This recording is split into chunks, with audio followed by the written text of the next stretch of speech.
Hey, what's up, guys? Welcome back to Guys of Magic. This is Hunter and Shane. Say hello, Shane. What's up, nerds? We are back once again doing more Commander grades from a set called Final Fantasy. You guys over the Final Fantasy grades yet? There are so many legendary creatures, Shane. I'm aware. There's Yeah. like 500. But this one, we are talking about all of the Monoblack legendaries from the main set. If you guys wanted to check out the other grades, check the links in the description. You will find links to all the other videos because there are plenty of them.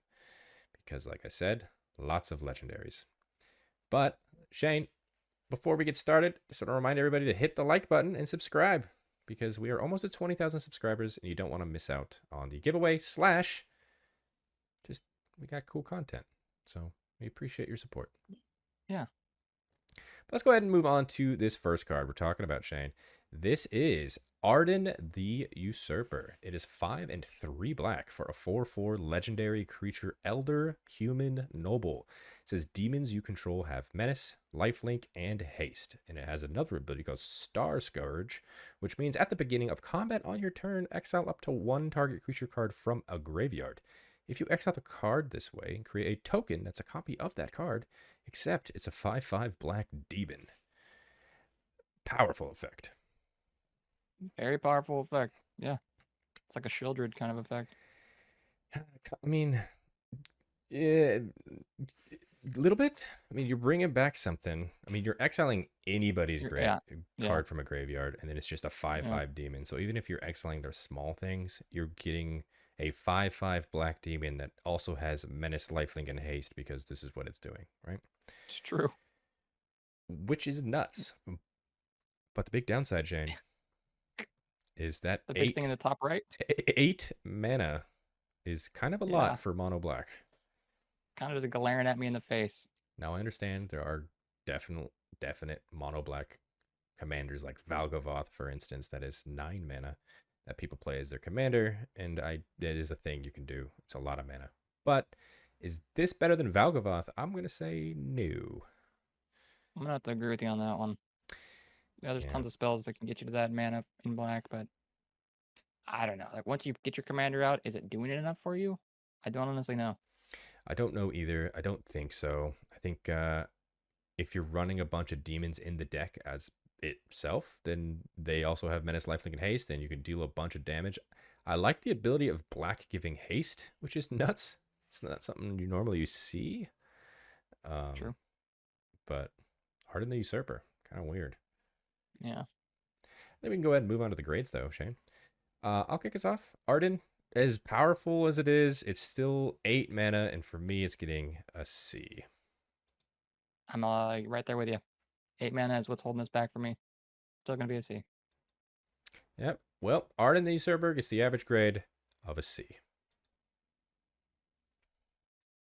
Next up is Fang, Fearless Icy, I think. 2 and a black for a 2/3 legendary creature, Human Warrior. Whenever one or more cards leave your graveyard, you draw a card and lose a life. This ability triggers only once each turn. Bummer. Eek. This is yeah. This is not a good card. As you can see, it melds with Vanille, which technically is color identity for Vanille is Golgari. So technically that can't go in this deck, but this card can go in that deck, so they kind of help each other a little bit, and maybe you can meld with it eventually. But as a commander, this is definitely a support piece. Yeah. Too many valves here to stop you from doing something cool. You're hurting yourself, you're doing it once, you're like the whole ability of drawing a card when something leaves, very cool. Everything else around it, whatever. I mean, it is very cool. I mean, think about this, though. There is, this is obviously a reanimator deck, right? Technically, that's leaving your graveyard to go to the battlefield. You get value off of reanimating your stuff on top of reanimating is pretty solid. That's pretty solid. But I just think it's not doing enough. Nah. Let's go ahead and move on to the grades for this one. I do think it still does something, which is why I'm giving it a D. I was gonna say, you're gonna go to a D. I'm at a D because it doesn't do enough. So I like how you said it did something. I mean, I could see why people would play this though, right? This is a cool kind of reanimator ish card that just gives you value. But once again, I think it's better in those type of strategies rather than the helm. Yeah. But Fang, Fearless, Icy gets the average grade of a D. Next up is Gayus van Baelsar. It's 2 and 2 black for a 3/2 legendary creature human soldier. It says when it enters, you choose one. Each player sacrifices a creature token of their choice. Each player sacrifices a non-token creature of their choice. Or each player sacrifices an enchantment of their choice. Flexibility here is very cool, and I feel like it would go in those aristocrat strategies, but I don't know if it's good at the helm. I was gonna say the same thing. Like if I'm playing like one of those sack decks, oh my god, this is a fun card. Yeah. But, like, does it do enough to be your commander? I don't think so. Yeah. I don't think so either. I do really like the effect of each player sacrifices an enchantment of their choice. You don't normally 100%. see that in black. That's really cool. Black enchantment removal is very cool when you see it, but this, once again, I feel is very much supported around Which the makes sense. Yeah. strategies of aristocrats. Just keep. I mean, this is Riley's new favorite card, right? They love those flesh bag marauder type effects, and they just keep bringing it back over and over, making everybody sack a creature. That's what this card is. It's essentially a little bit more expensive. It's at 4 mana instead of those kind of like 2 and 3 mana effects. But once again, it's doing the enchantment thing, so it's kind of cool. Say, give it. You're bumping it up by one, and you're not limited to creatures anymore. So I think it's worth it. But again, it just this goes up. This goes perfectly in a deck. Not sure I'm keeping it at the helm. All right, Shane, we'll go to the grades. We'll start with you. What are you giving it? I just don't think it's a commander, in my opinion. I'm gonna give it a D. Yeah, I'm gonna go 1 up because I don't necessarily think it's a commander, but I do think it's strong still. Like if you run this as a commander, I can see it getting very annoying because you're probably never paying commander tax. You're just gonna keep bringing it back from the grave. So that's why I'm getting a C. So the average grade of Gaius van Baelsar is a C. Next up is a double-faced card. We have Jecht, Reluctant Guardian. 3 and a black for a 4/3 legendary creature human warrior. It's got menace, and it says when it deals combat damage to a player, you may exile it. Then return it to the battlefield transformed under its owner's control. Once transformed, it turns into Braska's final Aeon. It is a 7/7 legendary enchantment creature saga nightmare. It has menace. Its first and second lore counter are the same. That says Jecht Beam, which means each opponent discards a card and you draw a card. And the third and final lore counter is Ultimate Jecht Shot. Each opponent sacrifices 2 creatures of their choice. Mean effects. Super mean effects, and once again, I think is a perfect support piece. But nothing on that back half says transform it under and bring it back as your commander. So you're casting it over and over and over. Yeah, the command tax is going to get real. It is a bummer because we saw like a mono white one and a mono blue one that did the thing that was like, oh, after the third lore counter, you flip it back. Exactly. That's not here. And in mono black, it's harder to get mana efficiently. So I feel like dealing that combat damage to a player is cool. Turning it into a 7/7 with menace is awesome. I wish it said each opponent discards a card at random. Those are my favorite kind of effects, but that seems maybe just a bit too powerful. But hey, if this can start hitting, this is a pretty powerful effect. Yeah, no, I'm on board. Very strong card. I don't like the fact that your commander is like you don't even need to have removal. It's going to die. Yeah, it's got a timer on it. Yeah. It dies after 2 turns, if it even sticks around. Because a 7/7 of the menace, someone's going to be terrified. Plus, it's going to make each opponent sacrifice 2 creatures. Yeah. And that's another thing, right? Downside there is of their choice. It's also not token creatures. So if their opponent has tokens, they're probably getting rid of their 2 smallest tokens. So it's also. I mean, still, it's 2. So 2 is a lot. 2 is a lot. Still just a downside of whenever you give an opponent a choice. Yeah. So, but let's go ahead and move on to the grade, Shane. We'll start with you. I'm a little higher on it. I think it could probably be maybe a commander, but it dying guaranteed is going to put me at a C. Yeah, I think I'm on the exact same page as you. This is going to be a C from me as well. which Jecht, Reluctant Guardian, gets the average grade of a C.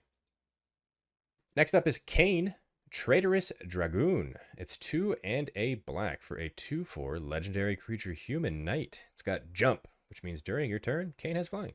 Whenever Kain deals combat damage to a player, that player gains control of Kain. If they do, you draw that many cards, create that many tapped treasure tokens, then lose that much life. That's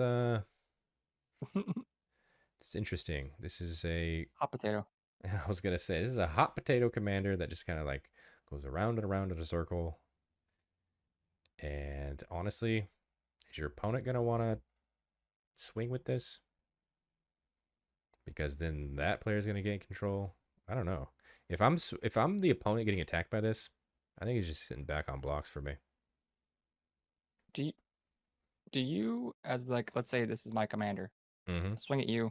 Okay. You have it. You Thank you. swing back at me. Mm-hmm. Do I draw the card still? I get the abilities. See, that's well. Then you're giving your opponent's card drop potentially. Yeah. I get to draw 2 cards and create that many tap treasure and then lose that much life. So it's 2, right? So I will take control. I will swing it. I will draw 2. I'll make 2 treasures and lose 2 life.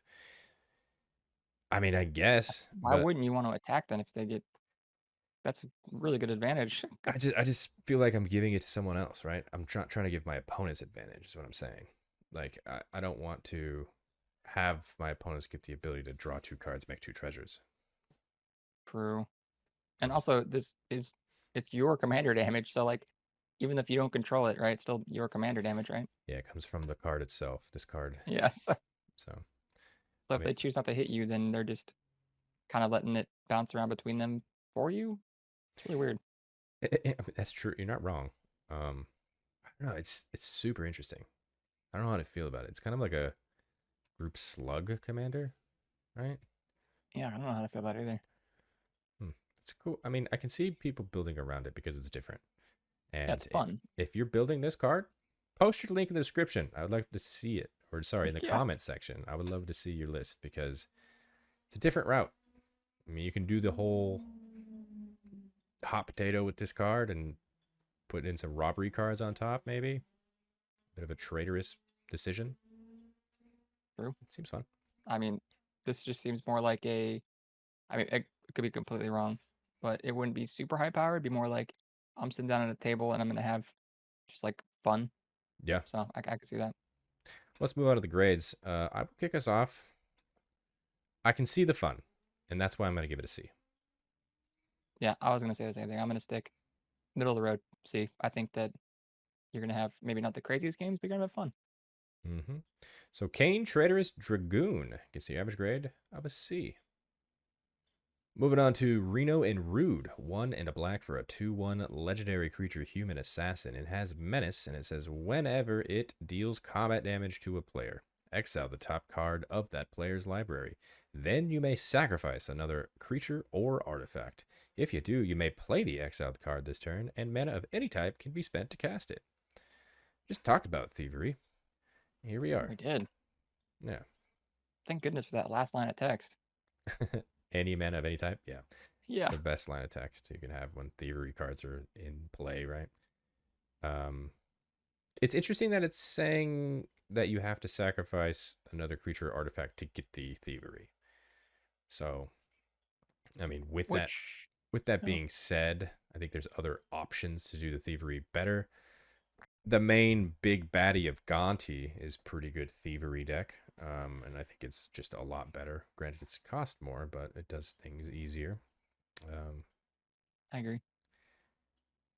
But this might be a new lane because maybe you're gonna mix aristocrats with stealing your opponent's stuff. So like, a bit of thievery aristocrat.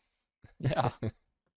Maybe you want your stuff to die, so you're like getting double the value there. Maybe there could be a lane somewhere. There could be a lane. You're right. I don't know. I guess we'll see. But let's move on to the grades. For me, Shane is still not powerful enough. I'm gonna give it a D. I'm gonna be more in the middle of the road because I kind of see aristocrats' rudeness with his name being Rude, so I'll stick with C. With his name being Rude. Well, Reno and Rude gets the average grade of a C. Moving on to the face of evil, the bad guy from Final Fantasy, I guess was most associated with. But this is Sephiroth, Fabled Soldier. It's 2 and a black for a 3/3 legendary creature human avatar soldier. It says whenever Sephiroth enters or attacks, you may sacrifice another creature. If you do, draw a card.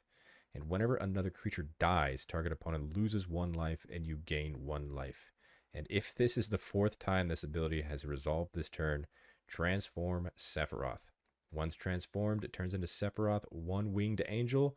It is a 5/5 legendary creature, angel nightmare avatar with flying, and has an ability called Supernova, which means as this creature transforms into Sephiroth, 1-winged angel, you get an emblem with whenever a creature dies, target opponent loses 1 life, and you gain 1 life. And whenever Sephiroth attacks, you may sacrifice any number of other creatures. If you do, draw that many cards. This card is nuts. This card is pretty pushed. This is they said, you know what's Sephiroth's a real bad guy. How do we make that into a card? And they said, well, Aristocrats is a pretty mean strategy. Let's just turn that up to things that you can't interact with, aka emblems. Yeah. That's crazy. It's still so crazy to think about. I know we've been talking about this set forever, but I remember thinking like when it first got announced, a creature that makes an emblem is still so nuts to me. Yeah. Just the fact that it is so easy to flip this the turn it comes down. Yeah. Like, or just the next turn, should I say?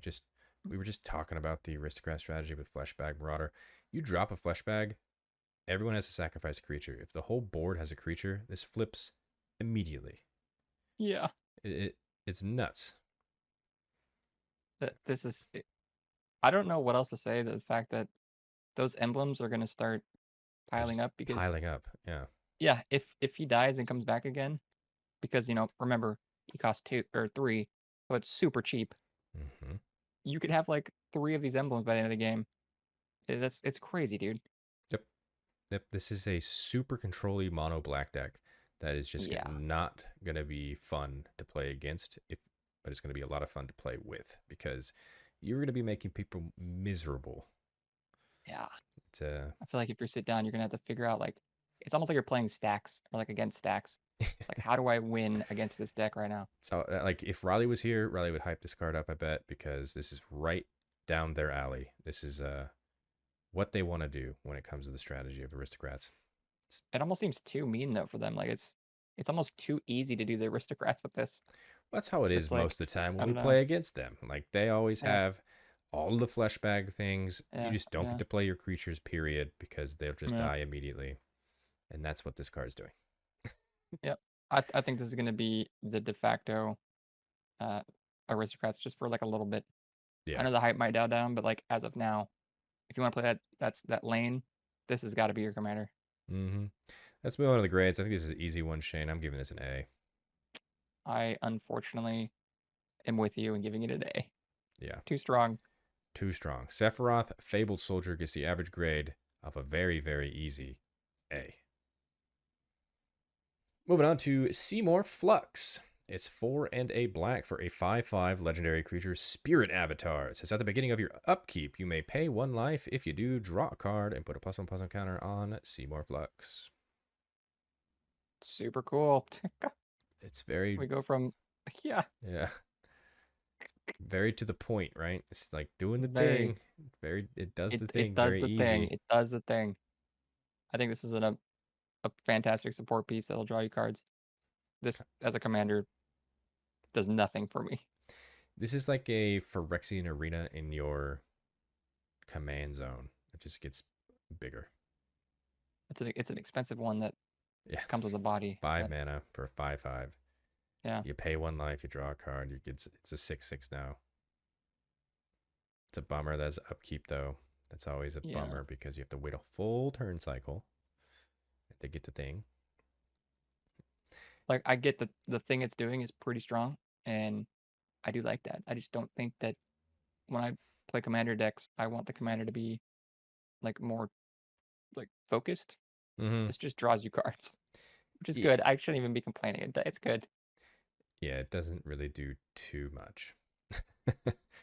Let's go ahead and move on to the grade, Shane. We will start with you. These videos are all talking about the commander, and as a commander, I think it's more of a D for me. Yep, exactly the same point. It does the thing. It's a D from me, but it just does it, I guess, just slow. 5 mana. So, Seymour Flux gets the average grade of a D. Moving on to Vincent Valentine. 2/2 black for a 2/2 legendary creature assassin.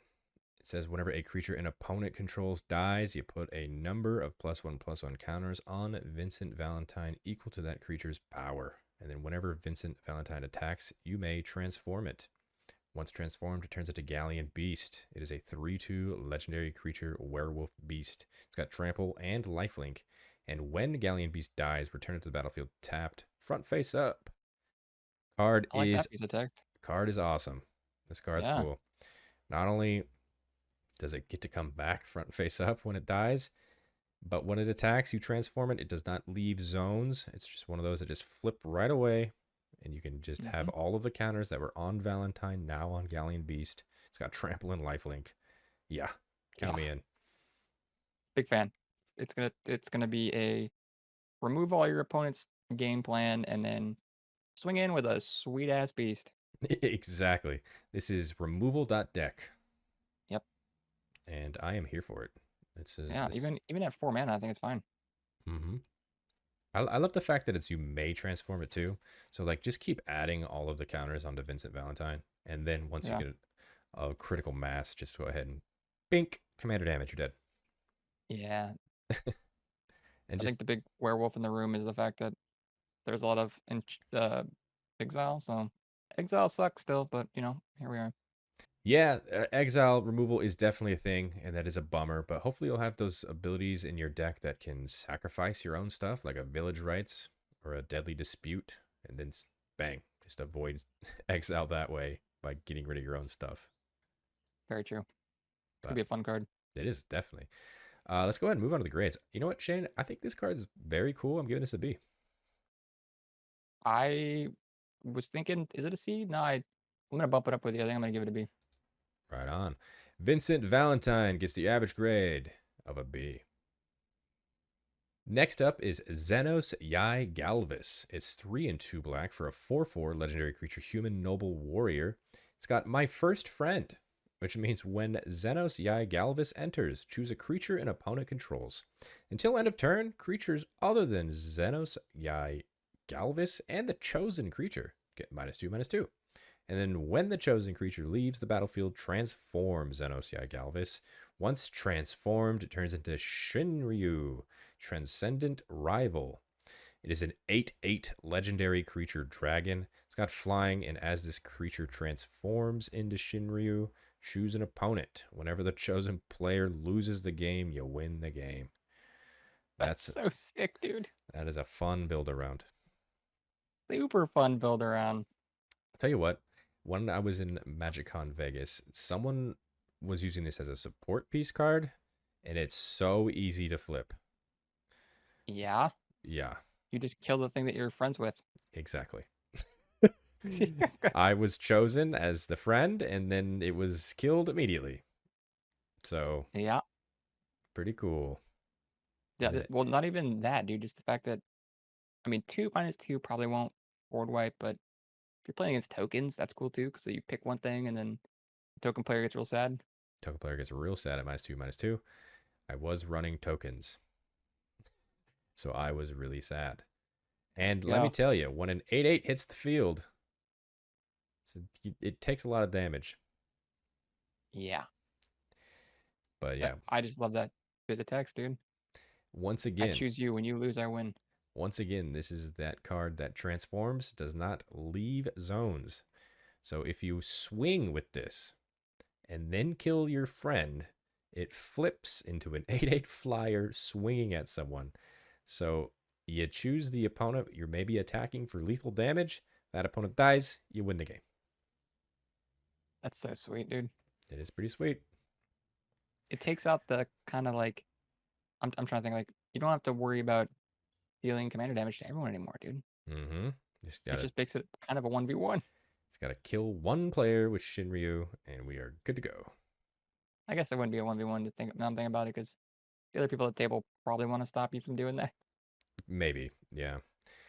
This is definitely kind of a kill on sight type of commander, because anything that just says you win the game on it is kind of important to get rid of. Yeah. But hey, let's go ahead and move on. Spicy card. Let's move on to the grade, Shane. What are you giving it? I want to give it a B for it being spicy, dude. Okay. I'm going to go one lower. I think Zenos is going to be a C from me. Spicy, don't get me wrong, but I just think it's too easily like a hate bear. But hey, true. Zenos, yeah, Galvus gets the average grade of a B. And the final mono black card that we are talking about today is Zodiark, Umbral God. It is 5 black mana for a 5/5 legendary creature god. It has indestructible, and when Zodiark enters, each player sacrifices half the non-god creatures they control of their choice, rounded down. And then whenever a player sacrifices another creature, you put a +1/+1 counter on Zodiark. That is a aristocrats kind of card, huh? Super cool. Mono black. Don't even care. Like 5 black. Oh, bummer, dude. You mean I'm playing mono black? Got it. Yeah. A lot of people aren't going to have gods. No, they won't. So you're chilling. Big chilling. Unless you run into a player that's running Kindred Gods. That would be something. You imagine? A fun name to say too, dude. Zodiark? Zodiark. Yeah. Umbral God. I think this is a very easy fleshbag marauder. I keep saying all the things over and over, but like every time a player, it includes yourself, sacrifices a creature, you put a counter on this. This is going to get very big very quickly, and with indestructible, you're just swinging, giving no cares in the world. Yeah. Yeah. So I really hope you can give yourself maybe just a little bit of evasion, just because it's going to suck. I mean, that's not going to suck, but you do less work to make a 12/12, and then little 1/1's like, no, Umbral God, I stop you. Yeah. So, like, that kind of sucks. And obviously, being a mono black, being all 5 black pips is easy to do because you're just the one color. However, Soul Ring will not help you here unless you're doing commander tax. That's true. That's true. So getting it out. Soul Ring will be your tax. Yeah, you're right. Getting it out a little cheaper, maybe not that doable, but hey, Dark Ritual, stuff like that, maybe. But yeah, you got the other rituals, and then there are plenty of mana rocks that produce colored pips. So that's true. Well, let's go ahead and move on to the grade, Shane. I'll kick us off. I like the effect, but it is something we've seen multiple times with aristocrats and everything else. So just a big dumb beater at the end of the day. It is indestructible, but it's going to be a C from me. I have to agree with you. Really cool effect. Really cool thing. I'm going to give it a C. Well, Zodiark Umbral God gets the average grade of a C.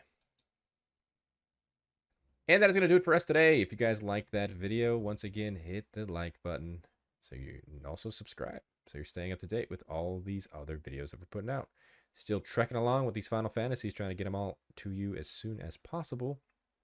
But yeah, comment down below. Would you guys agree with these grades? Maybe you disagreed. Maybe you want to show us a list that you built with one of these that we didn't necessarily believe in. Always interested to hear your guys' opinions down there in the comments section below. And while you're in the description, you will find links to all of the other grades videos that you maybe haven't seen. Check those out. We've talked about a lot of legends.